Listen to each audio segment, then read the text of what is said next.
지난 2018년 1월 달에 영국의 이 총리께서 체육 시민사회 장관을 이 자국의 외로움 문제를 해결할 장관으로 겸직 임명을 했습니다. 이 말은 영국 사회가 그만큼 이 외로움으로 고통을 당하는 그런 국민들에 대한 이 배려라고 볼 수가 있습니다.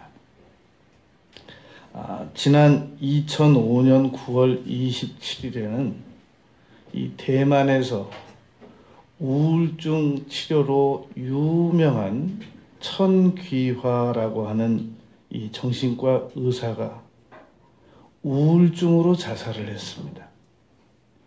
그래서 지금 전 세계 많은 사람들은 이 외로움, 고독의 문제로 고통을 겪고 있는 중입니다. 흔히 이 사회적으로 성공을 한 사람들이 너무너무 바쁜 나머지 이 시간을 분으로 쪼개서 사용하는 사람들이 또 그 바쁜 시간을 내서 술을 마십니다. 왜 그러는가? 외로움과 고독 때문이다 라는 겁니다. 오죽하면 미국 이 캔사스 지방의 한 신문에서는 이런 광고가 난 적이 있었습니다. 제 말을 아무런 조건 없이 30분만 들어주시면 이 $100를 드리겠습니다. 그런 광고가 나온 적이 있었다고 합니다. 우리는 하나님께서 우리 인생을 혼자 있게 되면은 고독한 존재가 된다라는 사실을 이미 창세기 2장을 통해서 알고 있습니다. 하나님께서 사람이 혼자 사는 것이 좋지 아니하므로 내가 그를 위하여 돕는 배필을 만들겠다라고 말씀하셨단 말입니다. 문제는 사람이 또 다른 사람들과 조화롭게 지내는 일이 쉬운 일만은 아니라는 겁니다. 그래서 사람이 다른 사람들과 조화롭게 못 지내는 사람들의 특징을 살펴보면 짐승과 친해집니다. 그래서 자기가 사람하고 못 친해가지고 반려견이나 반려묘와 친하게 지내는 것까지는 그거야 누가 말리겠습니까? 그런데 인간과 안 친해가지고 반려견, 반려묘와 친하면서 자기처럼 반려견과 반려묘를 안 좋아하는 사람은 또 비판하고 나서요. 그것도 참 이해하기 어려운 일 중에 하나입니다.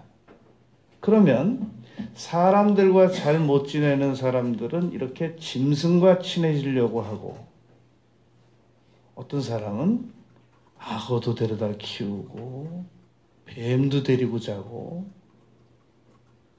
사자도 데리고 자고.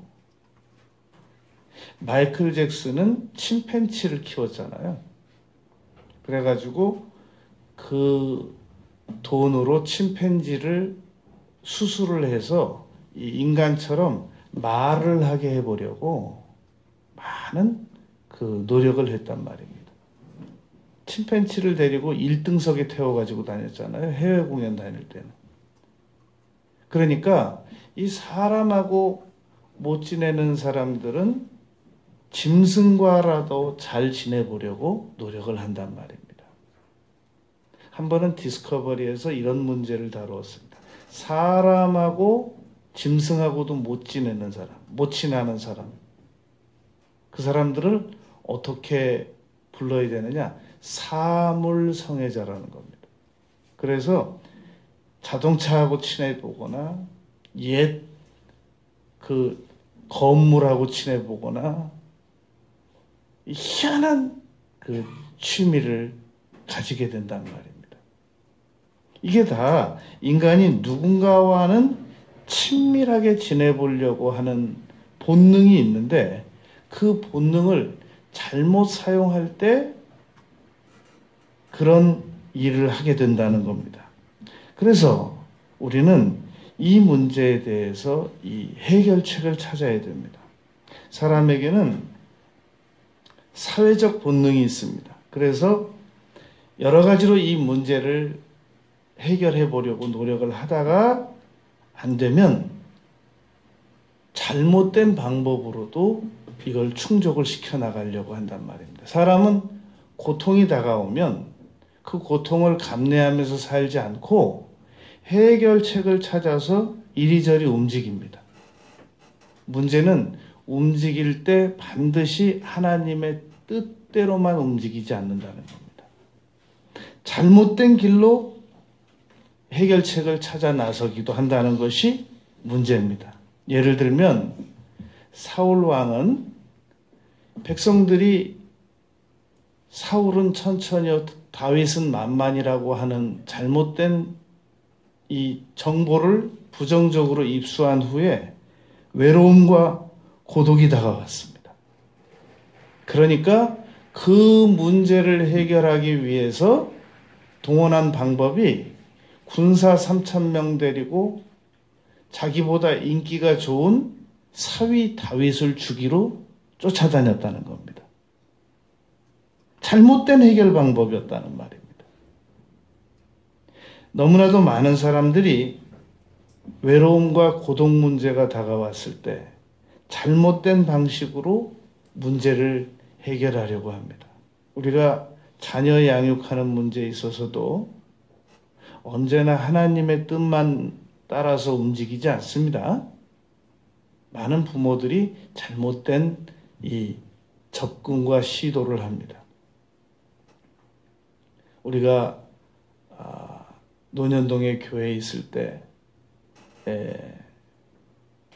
실명을 밝혀도 신뢰가 안 될 겁니다. 신문에 다 난 사실이니까.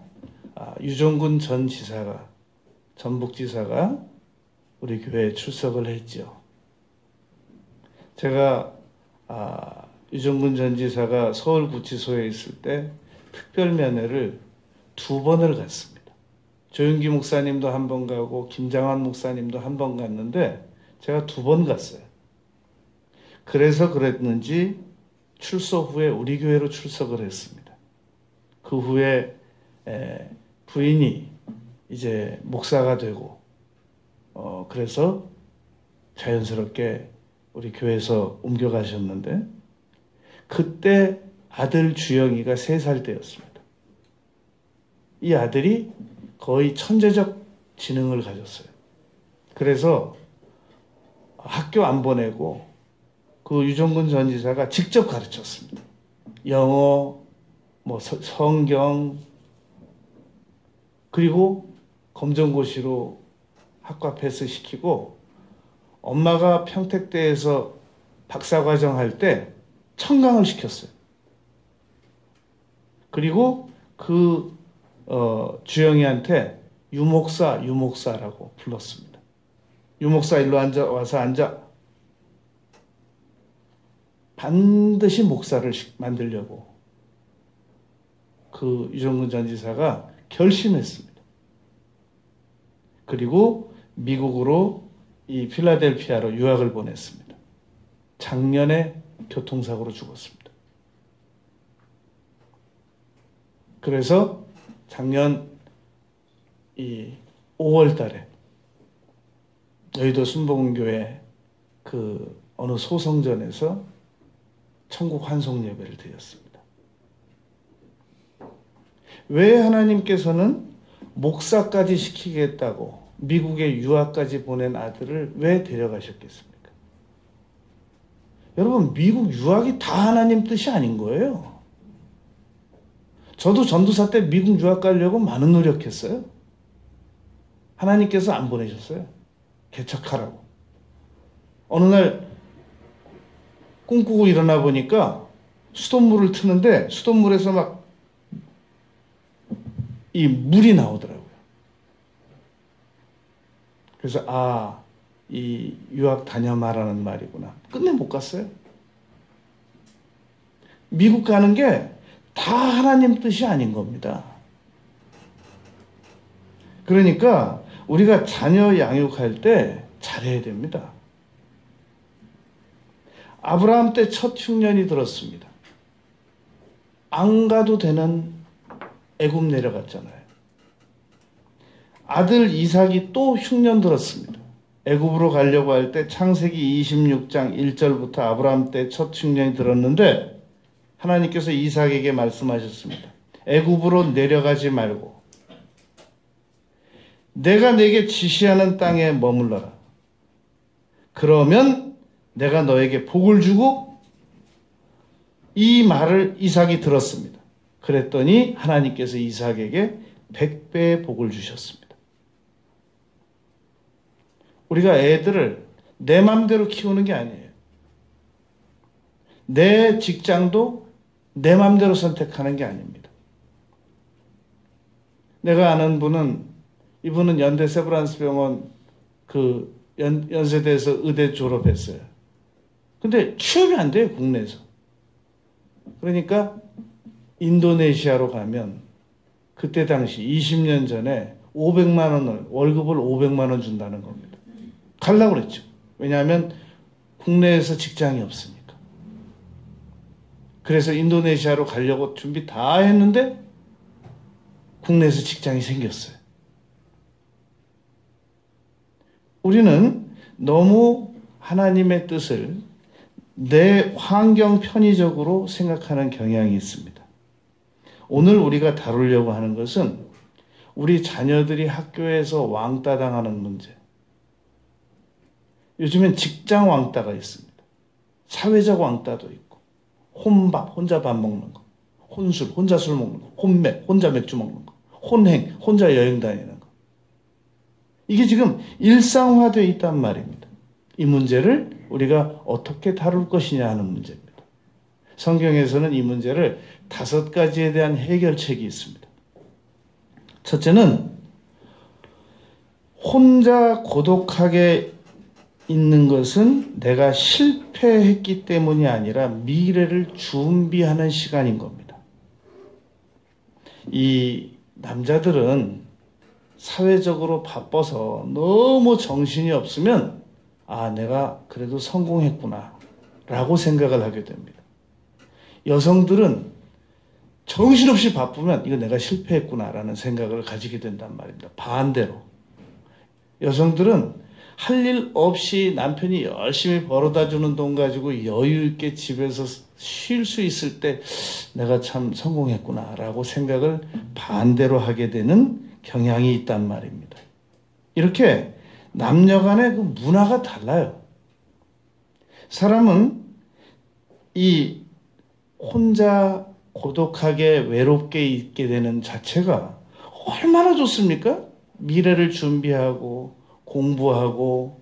그런데 잘못된 자아 존중감을 가지고 있는 사람은 그 자체를 수치스럽게 생각한단 말입니다. 내가 얼마나 사람들한테 인기가 없으면 이렇게 혼자서 만날 사람도 없고 연락할 때도 없고 연락 오는 데도 없고 이렇게 되느냐 라고 부정적인 해석을 하기도 합니다.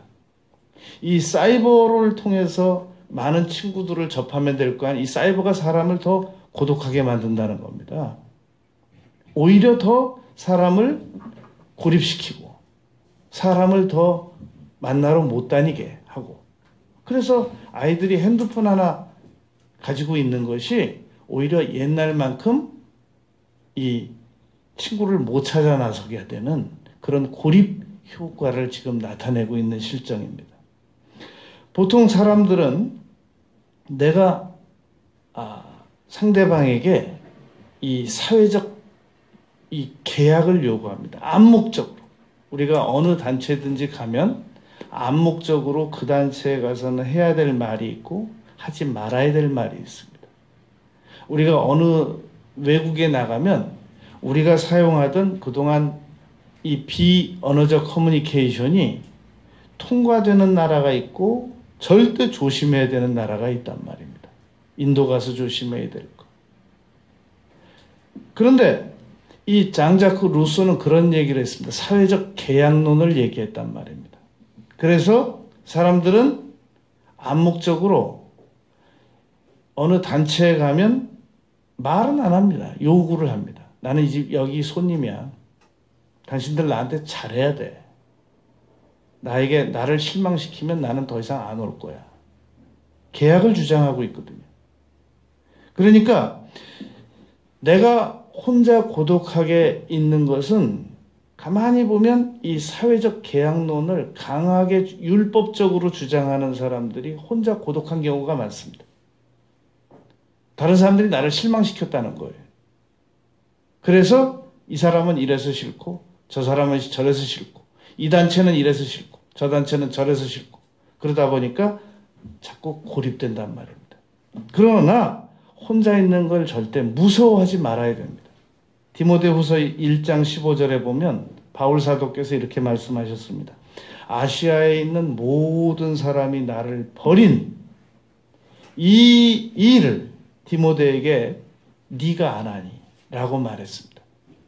사람은 한 세상 살아가면서 버림받기도 하고 또 죽을 때는 혼자 떠나잖아요. 누구랑 같이 떠나요?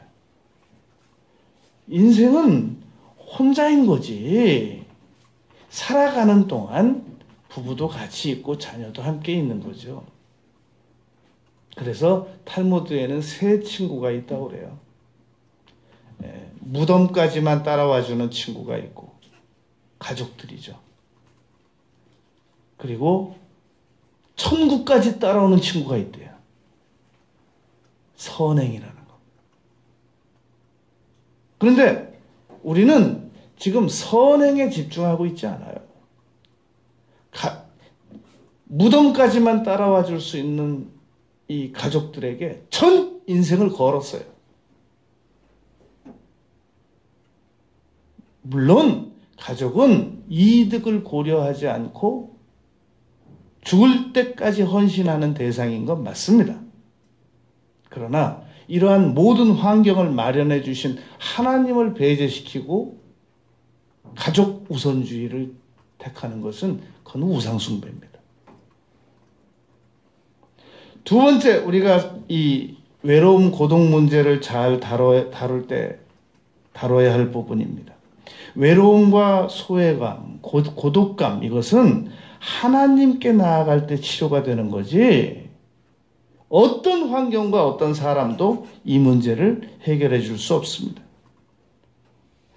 좀 배웠다고 하는 사람들이 외로움과 고독법에 대한 해결책을 제시하는 걸 보면 그거 우리도 할 수 있는 거예요.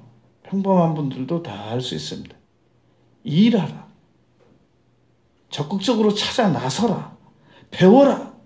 먼저 연락해라. 가입해라. 지금 이거 안 돼서 몸이 말을 안 들어서 지금 고독해진 사람한테 이런 일을 하라는 겁니다. 이런 사람들이 가지는 생각이 무슨 생각이냐면 신앙도 외로움 문제는 해결할 수 없다. 지금 이렇게 굳게 믿고 교회 안 나오고 있는 사람들입니다. 그런 사람들을 보고 지금 몸이 안 움직여서 그냥 무기력하게 있는 사람한테 움직이라는 명제만 줘요. 이게 해결되는 방법이 아니란 말입니다. 그래서 전도는 교회에 나와야만 하는 하나님께서 택하신 백성들을, 그러나 몸은 말을 듣지 않는 사람들을 강권적으로 데려오는 걸 전도라고 합니다. 그게 누가복음 14장 23절입니다. 강권하여 데려다 내 집을 채워라. 그게 전도인 겁니다. 네, 언제 한번 나갈게요. 네, 전 교회 언젠간 다닐 겁니다. 그 사람도 강제로 데려오기 전에는 못 나옵니다. 이 사람이 왜 왕따가 되는 것을 겁내는가? 대화할 상대가 없게 될까봐 두려워서 그러는 겁니다. 진시한 크리스찬이고 의사고 심리학자였던 이 폴 투니어라고 하는 분은 인생이 진정으로 인간이 되기 위해서는 대화가 필수적이다. 이렇게 말했단 말입니다. 문제는 아무나 하고 대화하면 안 되거든요. 가치관이 잘못된 친구하고 대화시키면 안 됩니다. 그건 AS 할 일이 더 많아져요. 부부가 40일간 배낭여행하면 갔다 와서 이혼 위기에 처한다고 그러잖아요. 무조건 대화가 많아진다고 좋은 게 아니거든요. 적절한 대화를 알맞게 해야지 성경적이지도 못한 대화를 무조건 많이 해서 그냥 친구 좋다니까 아무 친구한테나 붙여놔요. 이 서울 시내 12개 중학교에 이 조사를 시켰습니다. 중학교 3학년 학생들에게 어떻게 하면은 안 외로울 수 있겠니? 89명이 앞에 친구로 시작해. 친구와 대화한다. 친구와 게임한다. 친구와 공놀이한다. 친구와 밥 먹는다. 89명이. 이게 사회적 통념이란 말입니다. 11명은 엄마와 대화한다. 뭐 장난감 가지고 논다. 그래서 무조건 친구하고 같이 있는 것만이 사회적 조건을 채우는 것처럼 생각하는데 문제는 그 친구가 잘못된 친구면 어떡할 거냐는 거예요. 회사에 과장과 대리와 주임이 있어야 되죠. 그렇다고 해서 자격 조건도 안 되는 사람을 과장, 대리, 주임으로 임명시키면 안 되는 거예요. 그거는. 과장 역할을 할 수 있는 사람을 과장으로 임명시키고 대리 역할을 할 수 있는 사람을 적임자를 대리를 시켜야지. 외부에서 영입을 해오더라도 자격이 안 되는 사람은 임명시키면 안 된단 말입니다. 친구 필요하죠? 근데 그 친구가 잘못된 가치관을 가진 친구예요. 그거 없는 게 낫지. 잘못된 친구하고 어떻게 관계를 맺게 해요? 결혼 중요하죠? 근데 잘못된 신랑하고는 안 만나는 거예요. 결혼 중요해요. 그러나 잘못된 아내하고는 안 만나는 겁니다. 그래서 요한복음 15장 15절에서 예수님께서 우리에게 말씀하신 겁니다. 나는 너희의 친구다. 예수님과 친구 관계를 가지면서 그러면서 좋은 친구가 나타나기를 기다렸다가 검증해보고 그러고 만나면 그건 좋은 친구입니다. 제가 이 친구 문제로 어려움을 많이 겪은 사람입니다. 아무튼 제가 25살 때까지 이 친구들에게 너무 불려다녀가지고 내가 오죽했으면 기도를 했어요. 하나님, 친구가 다 정리되게 해주세요. 전 도저히 냉정하게 이 친구들을 끊을 수는 없습니다. 정리시켜주세요. 제가 이 친구들에게 적당한 안전거리 선에서 만나고 대화하고 그래야 되는데 아무튼 날만 밝으면 와서 문 앞에 와서 불러요. 내가 그 친구들한테 10년 이상 다녔단 말이죠. 왜 그런가 이유를 생각해봤는데 제가 친구들에게 잘해줘요. 제가 수송초등학교를 다녔는데 광화문에 있는 3학년에 이제 전학을 했어요. 그런데 3학년 때 정확하게 지금 기억은 안 나는데 반에서 무슨 착한 일을 해가지고 선생님한테 책받침을 하나 선물 받았어요. 그런데 제 단짝이 하나 있어요. 저는 그 중앙청 앞에 그 종교교회 앞에 내자동에 살았고 그 친구는 낙원동에 살았어요. 그런데 이 학교에서 나오면서 그 친구가 저한테 그러는 거예요. 이은기. 그 친구 이름이 이은기예요. 초등학교 3학년 때 친구가. 저한테 그 책받침을 달래는 거예요. 내가 어떻게 받은 선물인데 자기를 줘요? 그래서 내가 못 준다고 그랬죠. 그랬더니 그대로 돌아서서 가는 거. 내가 낙원동까지 쫓아갔잖아요. 야, 받아. 싫어! 받아. 싫다고 줄게. 걔네 집 앞에까지 쫓아가서 사정사정해서 주고 돌아왔어요. 그러니까 그 친구가 그 다음부터 나 자기 집에 들어가서 밥 먹이고 방이 한 15개 됐나? 하여튼 굉장히 그 부잣집이었어요. 그때 당시는. 그러니까 제가 친구들에게 잘해요. 거절을 못 하겠어요. 그래서 아무튼 한 3년 기도했어요. 하나님, 이 스케줄이 정리가 안 됩니다. 저 같은 경우는 제가 자발적으로 친구 정리를 한 사람이에요. 그리고 제가 소기의 목표를 꼭 달성해 놓고 그리고 이 친구들을 다시 만나고 찾고 그럴 계획입니다만 지금은 이게 안전거리가 잘 된단 말입니다. 그런데 친구를 원해도 안 만나지는 사람들이 종종 있단 말입니다. 오늘 우리가 그 문제를 지금 해결받아야 돼요. 잠언에서는 많은 재물은 친구를 더하게 한다고 그랬습니다. 재물이 많으면 친구가 많아지는 것도 사실입니다. 1919년에 헤르만 헤세는 하루는 이런 생각을 합니다. 이건 내가 너무 내 이름 때문에 책만 집필하면 팔리는 거 아닌가? 그러면 내 실력과 집필성, 작품성은 없는 거잖아. 그래가지고 에밀 싱클레어라는 가명으로 책을 한 권 냅니다. 그런데 이게 바로 베스트셀러가 됐어요. 그게 데미안입니다. 그러니까 사람이 유명해도 작품이 베스트셀러가 되지만 작품이 좋아도 베스트셀러가 되는구나 라는 걸 증명시켰단 말입니다.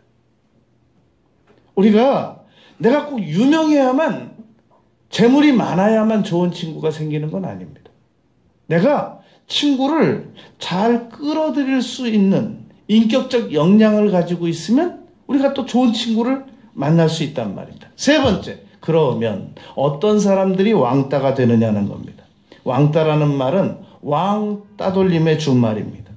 일본에서 이지메라고 그러고 중국에서 링구루라고 그러고 이탈리아에서 블리지모라고 하고 세계적인 공용어 불링이라고 합니다.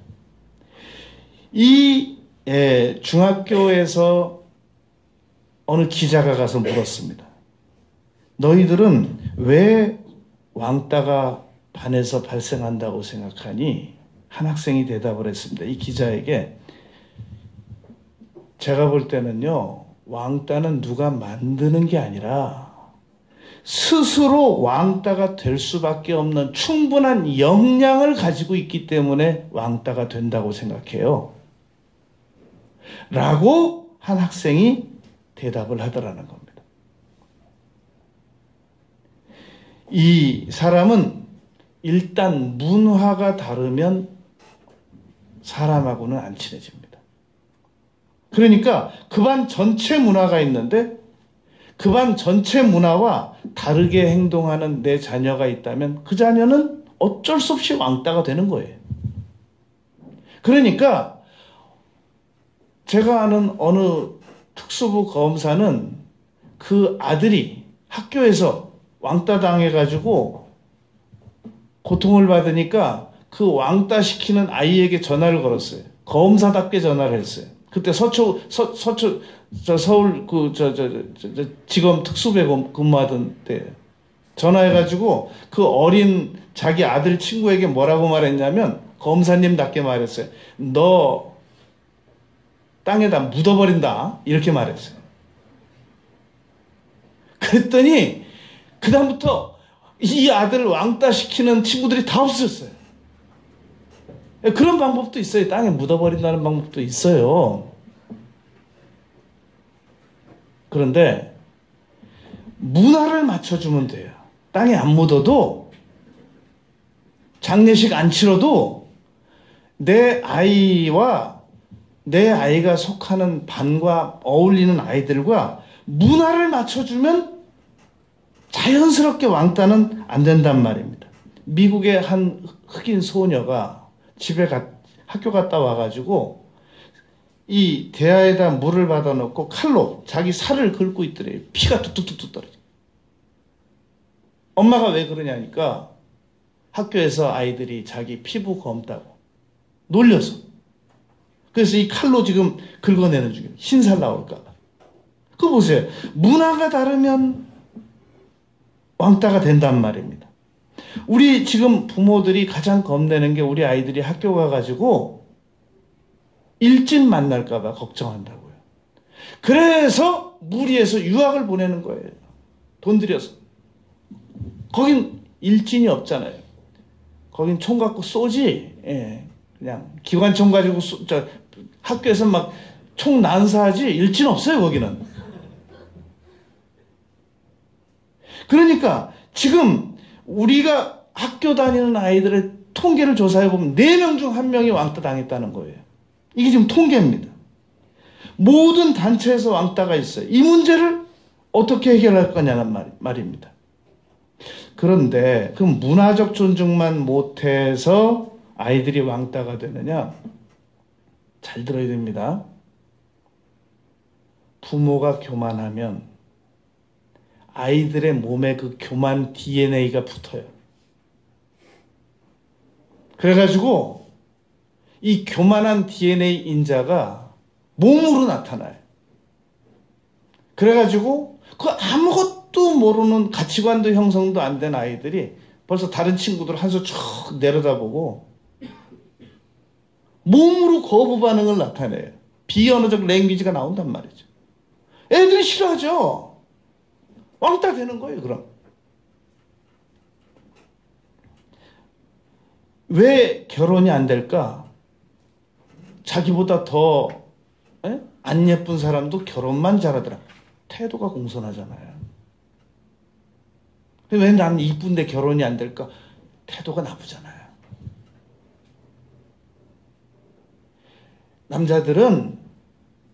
남자는 첫째도 예뻐야 되고 둘째도 예뻐야 되고 셋째도 예뻐야 되는 줄 아는데 그런 친구들이 있어요.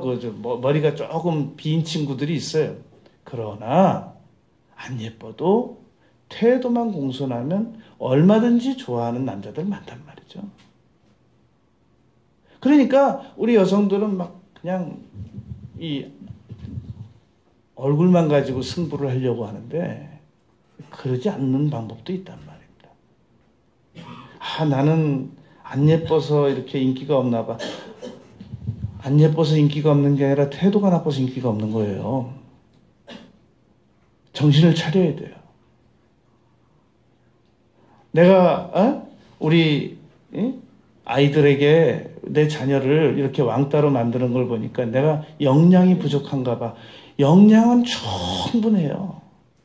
교만만 뜯어 고치면 돼요. 교만 지수만 낮추면 되는 거예요. 그러면 애들 왕따 안 돼요. 사람은 다 고독하거든요. 다 외로워요. 내가 누군가를 배격한다고 해가지고 그럼 나는 그 사람 안 잃어요? 피차 마찬가지인 거죠. 내가 누군가를 떠난다. 떠나는 사람은 안 잃어요?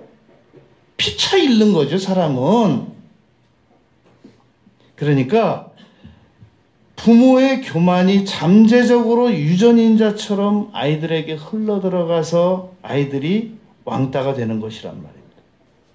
그러니까 정신 차려야 돼요. 2007년 4월 16일 날 미국 버지니아 공대에서 조승이라는 학생이 당시 21살이었습니다.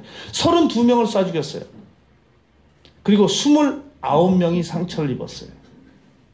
그때 이 친구가 자살하기 전에 했던 말입니다. 너희들은 나의 영혼을 파괴했어. 그거 보세요.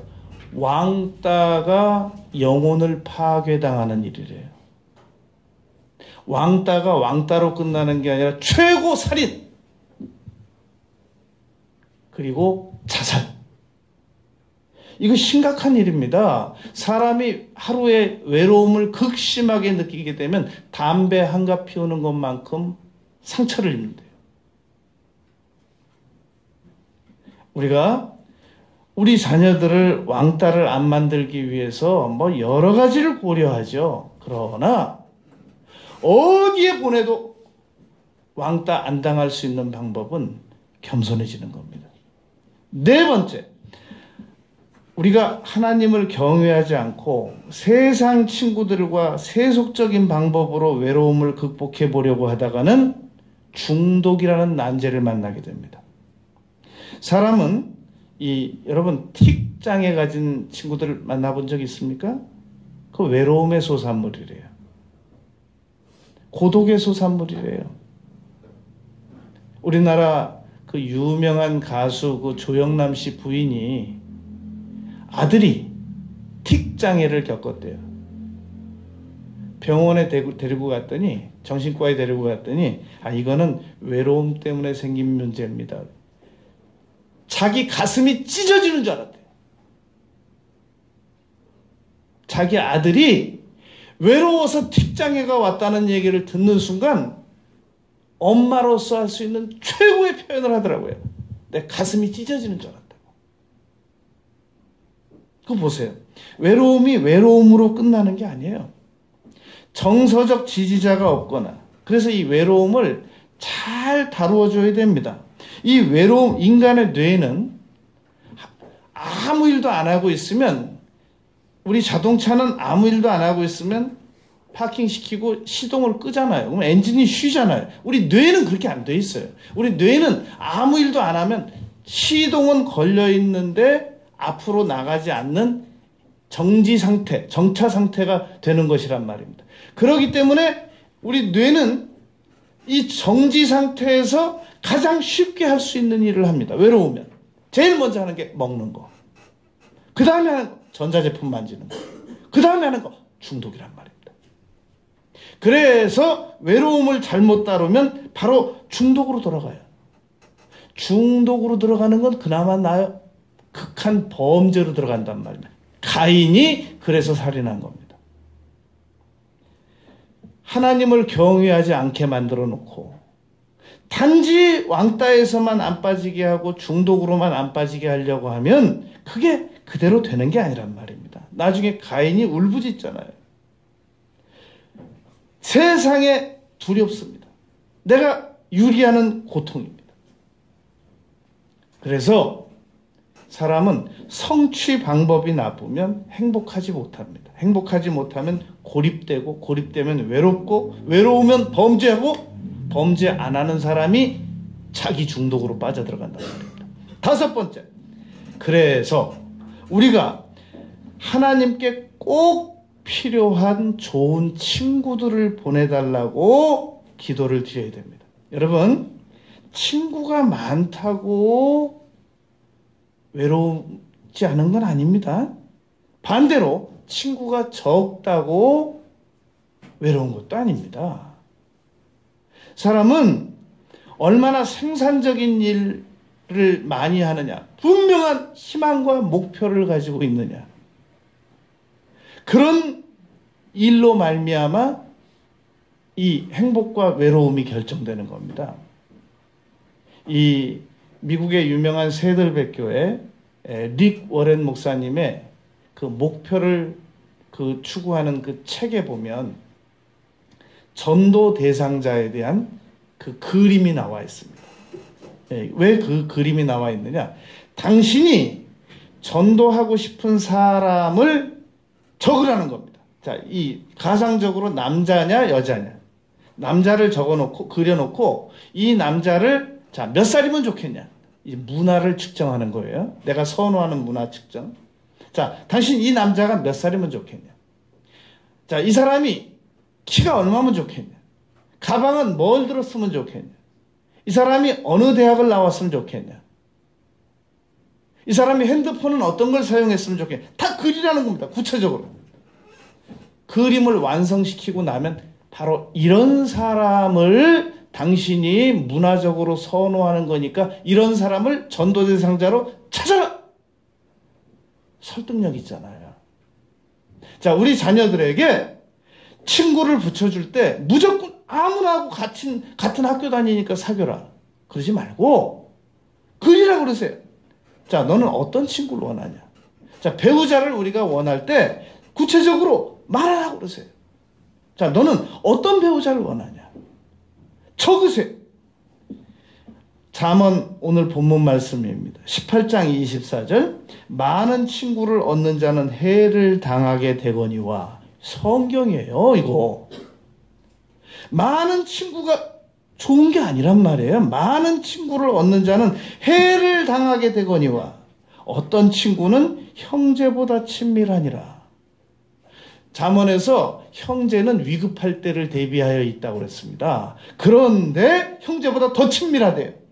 그러니까 형제보다 더 친밀한 친구를 만나게 하여 주기 위하여 우리가 하나님께 기도해야 됩니다. 우리 부모들이 내 자녀에게 좋은 친구를 붙여주려고 경제적인 부담이 되는데도 파티를 거나하게 차려주고 외국에도 보내주고 어느 소속 단체에도 가입시키고 친구 없을까봐 그렇게 안 해도 방법이 있단 말입니다. 청마 유치환 선생이 했던 얘기입니다. 고독은 군중 속에 있다. 사람이 많다고 고독이 극복되는 게 아니란 말입니다. 사람은 문화적으로 통하고 정서적으로 통해야 되거든요. 제가 지금도 잊지 못하는 거. 오래전에 그 엄마가 30년 이상 심리 상담소를 소장으로 있었어요. 그 엄마가 자기 딸을 저한테 보냈어요. 만나봤더니 외국 서울대학교 나오고 서울대학원 나오고 외국의 유명한 대학에 가서 박사 받아가지고 온 남편이에요. 그런데 이 남편과 1년 못 살고 이혼을 고려하면서 왔어요. 얼마나 불쌍한 줄 아세요? 저녁에 이 부인이, 애도 없어요. 이 부인이 퇴근해가지고 집 앞에 카페에서 안 들어가요. 집 들어가기가 싫어가지고. 12시 다 돼가지고 들어가고 아침에 아주 직장 간다고 나오고 들어가 보면 그 박사 남편이 밥 시켜 먹어가지고 그 밥 시켜 먹은 그 쓰레기를 아니 쓰레기통 옆에 싸놓으면 되잖아요. 냉장고에다 놔놓으면 돼요. 그게 문화가 맞는 거예요? 안 맞는 거죠. 신혼 이제 살림 냈다고 집에 처가 식구들이 친척들이 15명이 왔어요. 그 박사 남편 신랑 입에서 나온 얘기예요. 야 무슨 개떼가 왔냐? 개떼가? 얼마나 충격을 받았겠어요. 그런데도 엄마는 신앙인이고 이 딸도 신앙인이니까 이혼하면 안 되니까 안 된다니까. 얼마나 불쌍해요. 그 30도 안 된 새 신부가 문화적 고려를 하지 않고 아무나 하고 사회적 여건만 조금 괜찮으면 신앙은 차차 좋아지. 누구 맘대로 신앙이 차차 좋아진다는 거예요. 도대체가 믿지 않는 자와 멍에를 같이 매지 말라고 그랬는데 신명기에 보면 소와 나귀를 같이 일시키지 말라고 그랬어요. 착한 소, 착한 나귀면 괜찮을 거 아니에요. 문화가 달라서 안 된다는 거예요. 지방 어느 동물원에 있었던 일입니다. 이 여자 원숭이가 밥도 안 먹고 시름시름 아파요. 사육사들이 잠복근무에 들어갔어요. 그 동물원을 해가 딱 지고 나서 그 원숭이 울타리 안에 어떤 일이 벌어지는가 이렇게 천막 치고 딱 잠복근무에 들어갔어요. 이제 관람객들이 다 끊기고 어두워지니까 우리 안에 있는 그 남자 원숭이가 이 여자 원숭이를 구타하기 시작하는 거예요. 그 잠복근무 들어간 지 사흘 만에 그거 잡아내가지고 그 남자 원숭이 다른 데로 보냈잖아요. 잘 봐야 돼요. 좋은 신랑인지 좋은 아내인지 좋은 친구인지 어떤 문화권을 가지고 있는지. 그래서 기도가 필요한 겁니다. 하나님, 제 딸에게, 제 아들에게 몇 명의 친구를 붙여주세요. 좋은 친구를 붙여주세요. 신앙인을 만나게 해주세요. 여기서 한 발 더 적극적으로 나가면 쉽지 않잖아요. 하나님, 제게 전도 대상자를 붙여주세요. 제가 몇 명 전도할까요? 제가 전도하는 사람들 가운데서 내가 양육해가면서 친구도 만나게 해줄 수 있고, 전도할 자신은 없고, 내가 적극적으로 신앙적으로 기도할 자신도 없고, 환경을 바꿔가지고 해결하려고 하고, 그것도 교만이에요. 우리가 남은 인생을 살 때 잘 살아야 됩니다. 내가 학교에서 왕따 되는 것도 문제고, 회사에서 왕따 되는 것도 문제고, 사회적인 왕따도 문제인데, 하나님 보시기에도 왕따가 될 수 있어요. 잘못하면. 그래서 이 문제를, 너무나 이 문제로 고통당하는 부모들이 많습니다. 해결은 하나님께서 해주십니다. 신앙 안에서 얼마든지 이 문제 해결해낼 수 있습니다. 이 외로움과 고독 문제 얼마든지 생산적으로 활용할 수 있거든요. 노벨 수상자들, 유명한 학자들, 좋은 신앙인들 다 고독 가운데서 나왔어요. 사막의 수도원에서 신앙인들의 위대한 신앙인들이 나왔잖아요. 무조건 고독과 외로움을 싫어하면 안 돼요. 오히려 잘 활용해야 된단 말입니다. 많은 친구를 만나는 것이 다 하나님 뜻은 아닙니다. 하나님께서 붙여주시는 친구들을 감사함으로 받고 남은 생애를 효율적으로 생산적으로 살아가는 우리 모두가 되시길 바라겠습니다.